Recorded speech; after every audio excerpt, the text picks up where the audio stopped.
Good morning everybody and welcome back to the channel. Chris Neal Disc Golf here, and I'm going to do a quick in the bag on what I'm working with for the winter or off season or whatever you want to call it. So I'll start with my throwing putter. Basically have three for just about all of my approaches, 150 feet and back. Where I need something to land soft, I'm throwing a 300 soft PA2. Really good for those upshots. I really don't know if you call these putters, but they're the A4 and the A2. I'll use the A4 in a lot of places where people would throw a putter where I don't need as much distance, but I really want that consistent finish at the end where it just kind of settle. So the A4 for that. And I have an A2. This is mainly used to get out of trouble with. Or if I got a real sharp hyzer, whether it's backhand or forehand, that I need to get to the basket with a little skip, I'll use the A2.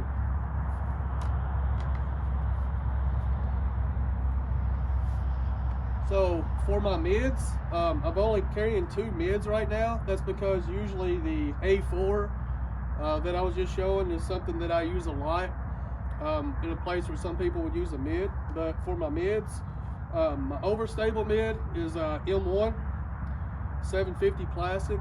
It's beat in pretty good, so it don't have that real hard hook that maybe a brand new M1 would have, but it definitely is going to finish left for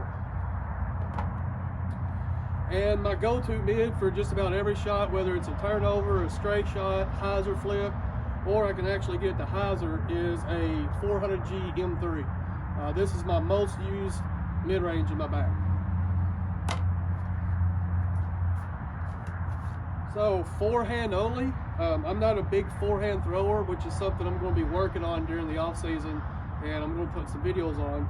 But forehand only, I have a 400 FX2 that I really like for forehands, just because I'll pop it out there and I know it's going to come back, so I don't have to worry about turning it over or anything crazy like that.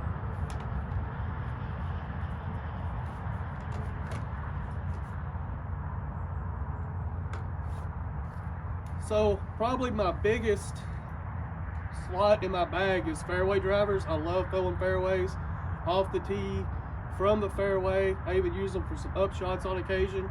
I just like the way they all fit in my hand and the speed of them. I feel like I can really control it. My most understable is an F7. This is a new F7 in my bag because the F7 I did have just got really too flippy. But this F7 here is very understable, but I can throw it out on a real high hyzer and get the kind of pan to the right at the end, or I can use it as a roller.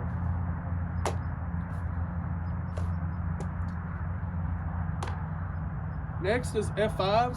I have this Sparkle F5 that I really like. It's just mainly just used for straight shots where I need a little more distance than maybe an F3 or something like that, but an F5. And then I have this new F5, which is a Kevin Jones Signature Series F5 that I've been using. And what I like about it is it always comes back left right now. Not real hard, but I don't have to worry about it turning over and just keep going right. It's going to finish at the end a little. So usually if I got some OB or something to the right, that I want to turn by the OB, but I want to make sure I come back, I'll usually pull this one out.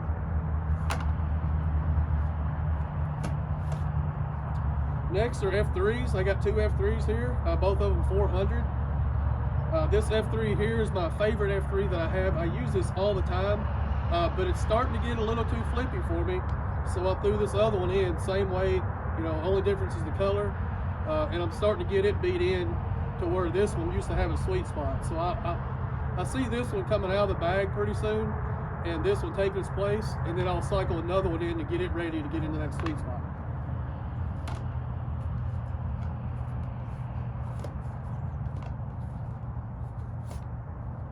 Next is I have a OG H5 or just an H5 Heather Young stamp. Really cool double stamp on here. I like this disc just because it has so much glide.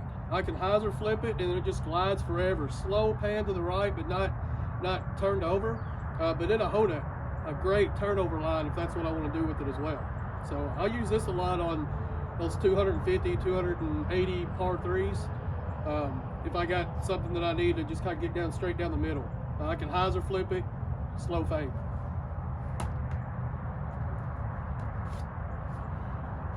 Next are my H4 V2s. I have 2 of them, kind of similar reason from the F3s. This one here had started becoming a little too flippy for me. I can still use it in a lot of applications, but at the end of the day, it still is just going to hold that right finish for me when I'm throwing right-hand backhand. So I threw this other one in the bag. This one's a little chalky. My Prodigy people understand what that means, but I kind of like the chalk feel. I know some people don't, but I generally look out for the ones with the chalky feel on it. But both of them are 400 plastic. This one right here is, I'd say stable to overstable, and this one's stable to understable. So depending on some wind situations, if I get a little bit more tailwind, I'm bringing this one out. A little bit of a headwind, I'm bringing this one out.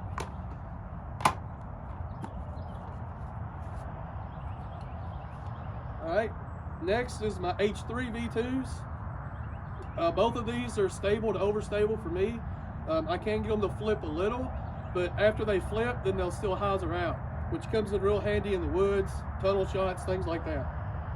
The reason I got 2 of them is just because I really like them a lot, and I always had 2, but I lost one, so I threw this one in the bag just so I had a backup. But there's no real difference in these on when I would throw them. I have noticed I've been throwing this one in the fall time just because this one kind of blends into the leaves a little better. The H3 V2 for a good overstable fairway for me. Now I'll get into my drivers, which I don't throw a ton of drivers, unless it's a real wide open or I really just need that extra distance. I don't have as much control with drivers, which I'm going to be working on. But I have a Katrina Allen X3 in the 500 plastic.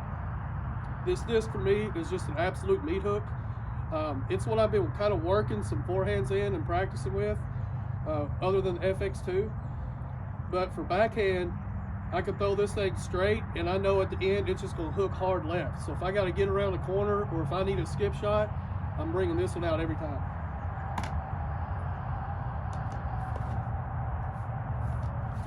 Next is a D4. This is probably my most understable disc that I have. If there's a huge tailwind, I'll hyzer flip this one. It'll still finish right, but I can really get a lot of distance out of it. Now, I've been using this a lot lately for rollers. I've been practicing that roller. I don't have a great roller yet, and with this being as understable as it is, I can get it over pretty easily. So I've been practicing and learning about rollers with this. But like I said, tailwind, I'm going to bring this out if it's a strong tailwind. Probably my most go-to distance driver so far has been a D3. This D3 is very stable, meaning it don't turn over, but it don't go left, just very straight flying.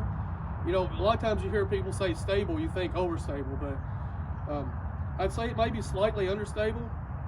If I put this on an ante, it's probably not going to come back at the end, but if I keep it flat, it's going to get a great S-curve for me. And I can get this thing out close to 375 or so, which is about my max distance. I can hit farther than that if I get everything just right, but this is probably my max distance disc. And I have another D3. It's a 500 plastic that I just put in my bag, and it's mainly just to get it worked in, so I got a backup for the pink one that I love.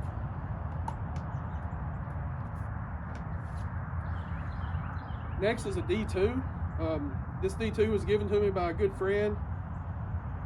It was probably my first overstable driver that I started really messing with now that my arm speed's kind of getting up there. It really flies extremely great with a little bit of turn, and it fades back left. It's starting to get beat in more, so it's not coming back far left as it was at one point.